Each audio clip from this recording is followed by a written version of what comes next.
perspective. I think some of the different issues we'll be touching on this afternoon, and you will see every session will be focusing on something slightly different. So hopefully there will be something for everyone here with us today. We're delighted to welcome so many of our clients and people who know us for over the years. But for those who have just discovered ECHO and are new to our community, a little bit of background about us. We are a full-service market research agency. We focus on reputations and trust and drivers of behavior, whether that's doing a reputation audit or ESG engagement study or understanding best practices and sharing that across with teams, right the way through to benchmarking communications effectiveness and global social listening. And I think it's that listening side that is becoming more and more important in our very noisy and clamorous and sometimes fractious world, understanding what are the voices, what are the expectations, what are the perspectives that we can engage on and work with. We're also responsible for running Britain's Most Admired Company study, which is the nation's longest running corporate reputation study of its kind, over 30 years worth of data across the FTSE 100 and 250, drivers of reputation among the both the C-suite peer group, but also the financial analysts who follow such companies.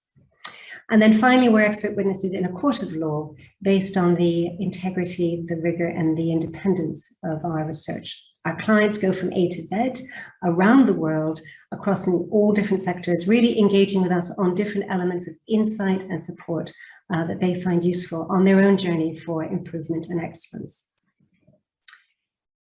In terms of today, coming out of COVID, although we're not out of it now, the whole world has been transfixed with this focus on what's happening to our planet, be it pollution, be it water, be it chemicals, be it how we're exposed to the dangers of global warming, the issues around energy and energy supply, the commitments that we should be making to our children and grandchildren and their own grandchildren, how are we leaving the world, and also the geopolitical discussions that are going on around these and how will that actually affect the impact that we can make.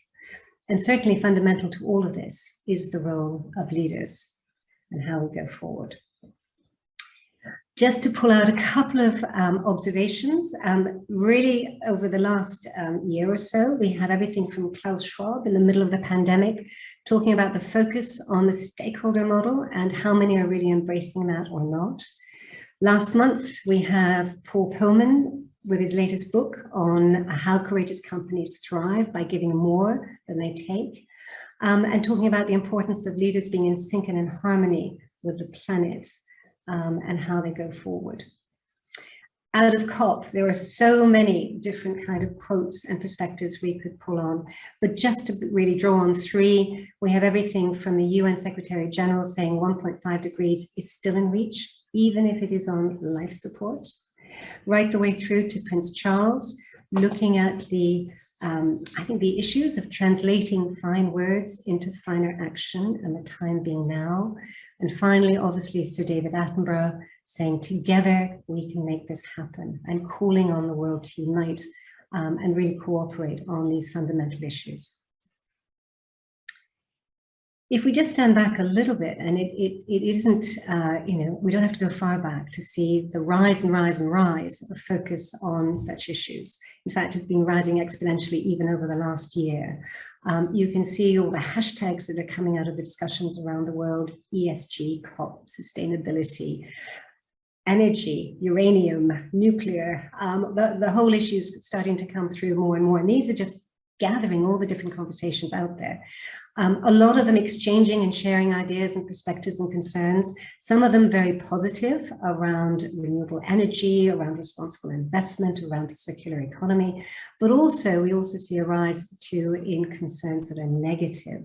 So here, to what extent are big companies actually taking on that leadership and that responsibility? What role China? What's happening around plastics and pollution and waste, and are we doing enough? But right the way through in terms of Are there false claims coming through? Is there greenwash, the danger of greenwash, the issues around perhaps unintentional hypocrisy coming out, but also, as Greta summed up, the blah, blah, blah. How do we actually move beyond just words into action? And I'll come on to that when we come on to our first speaker in just a moment. Many of these will depend according to which stakeholder groups you focus on, and obviously geopolitically around the world, they will be more or less important. If we just look at the investor community, and again, this is pulling from our most admired company study across the FTSE, we see the investor focus looking at all things ESG, if you like, really not being terribly high on their radar in 2019, but even by last year, exponential increase in terms of attention and the importance, and being one of the things that actually differentiates the best companies from good companies. And that's where we talk about our golden triangle, the circle of opportunity, of focusing on those kind of issues along with inspirational leadership, capacity to innovate, and attracting the right talent, deliver on the commitments that you're making. Also going back to the most admired company study last year, we interviewed, we polled in the US, were people changing their behavior as a result of climate change? And we found in the US, 62% said yes. In the UK, over half of the general public was also saying, yes, absolutely, I'm changing my behavior. But, and this was a year ago, across the FTSE 100 and 250, less than half of the companies claimed to have any kind of action to address climate change. And that's just not good enough. I'm sure it's changing now and it will continue to change, but there is a lot to do. So the time is now. This goes back to the theme of our conference. The time is very much now. It is a time of acceleration.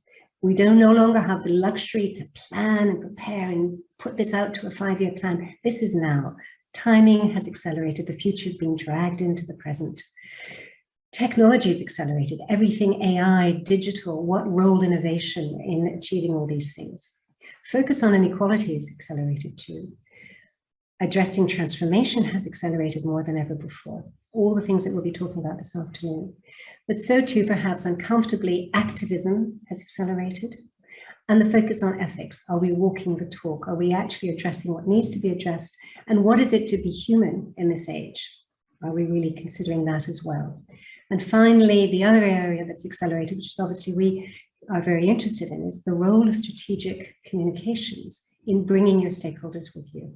How are you doing so? That issue is becoming more and more important, and so too accelerated. When it comes to measurement, a lot of our clients focus on the UN SDGs, and I know we'll be hearing more from that from our speakers this afternoon. There are so many, when you look at the SDGs, a lot of companies will say, oh, you know, we can't get near it. But we subdivide these into 3 clear categories: people and society, planet and biosphere, which I know we'll be talking a lot about this afternoon, but so too prosperity and economy, this issue of equity. Not all of the 17 SDGs are going to be relevant to all companies. It's a question of materiality to you as an organization, but also it's a question of the footprint that you have in terms of your activities, your efforts, and also those of your supply chain. Yeah? So just to bring this together ahead of our next speaker, we really have what we call a really simple sort of 5-point plan to build trust and value in what we see as a move from profit maximization of most organizations to one of a net zero and a stakeholder economy, moving from activating, if you like, instead of the purpose of the organization, the purpose for the world. So understanding the seismic shift that's coming through, implication of that, so managing expectations, particularly in terms of the investments and resourcing required to address the changes that are necessary. Breaking down silos, making things part of the DNA of the organization is operation-wide, not a department, not a separate activity. And also being sustainable savvy in terms of the language, the words, and the skill set that one is bringing to the organization to help this on this journey. And basically being prepared for major change coming through from expectations from changes in the regulatory environment, right the way through to the investment community, calling for greater accountability and higher standards across boards and excos, and also understanding the issues around the business value and risk of the sorts of issues that we're talking about today. They're both a value and a risk. How are we addressing that? How are we embracing that? And throughout this, really using data. We've heard a lot about look at the science, look at the numbers, using data. And data in terms of stakeholder expectations, stakeholder understanding is a big part of this in terms of are we taking people with us on this journey? So I think with that,